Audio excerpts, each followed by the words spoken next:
Hi, Holly here, chatting to you about my casino experience within the vastly huge entertainment industry.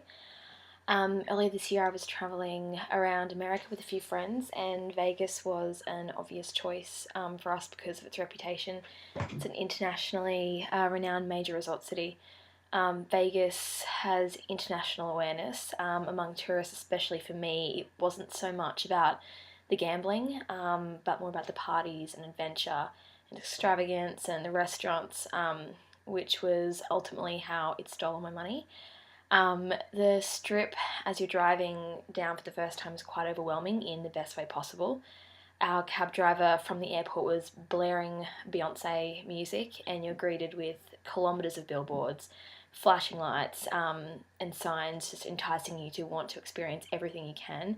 And an extraordinary amount of marketing material is used. It's hard to block out all the images.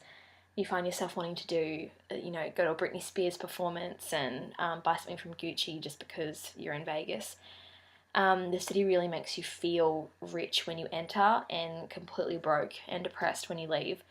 We stayed in the center of the gambling and entertainment industry on the Las Vegas Strip at the Bellagio, which is owned by MGM Resorts and probably recognized mainly for the large dancing water fountains synchronized to music, which was definitely a tourist attraction at night that goes off every 30 minutes.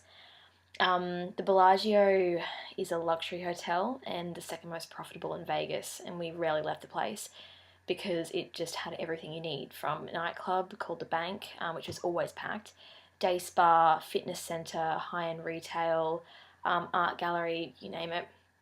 Because it's such an isolated location, you have everything you need at your hotel.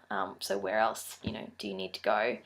The amount of money floating around is incredible, and the people you meet at the blackjack tables always have an interesting story, and in our case, a lot more money than we did. And you get your free drinks to stay on the table, so you bet your life away. And because it doesn't actually look like real money, you feel better about chucking your chips on the table. We paid an incredible amount of money to see Cirque du Soleil, which was worth every penny to sit at the very back. But now I know from a tourist point of view that the sightseeing happens in the comfort of your hotel in Vegas, which is ultimately how hotels such as the Bellagio make their money.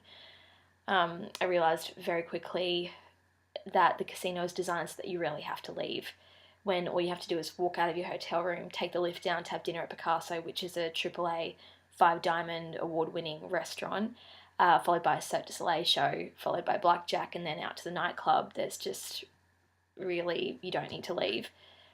So these things are trappings and nothing more. They're in the business of getting people in the door and getting them to spend as much of their money as possible in the anticipation of fortune. And you really do get that sense of luxury when you're there. And although I left Vegas feeling incredibly depressed, I look back at the casino experiences as one of the best weekends I've ever had. So while the Bellagio took all my money, it was definitely worth it.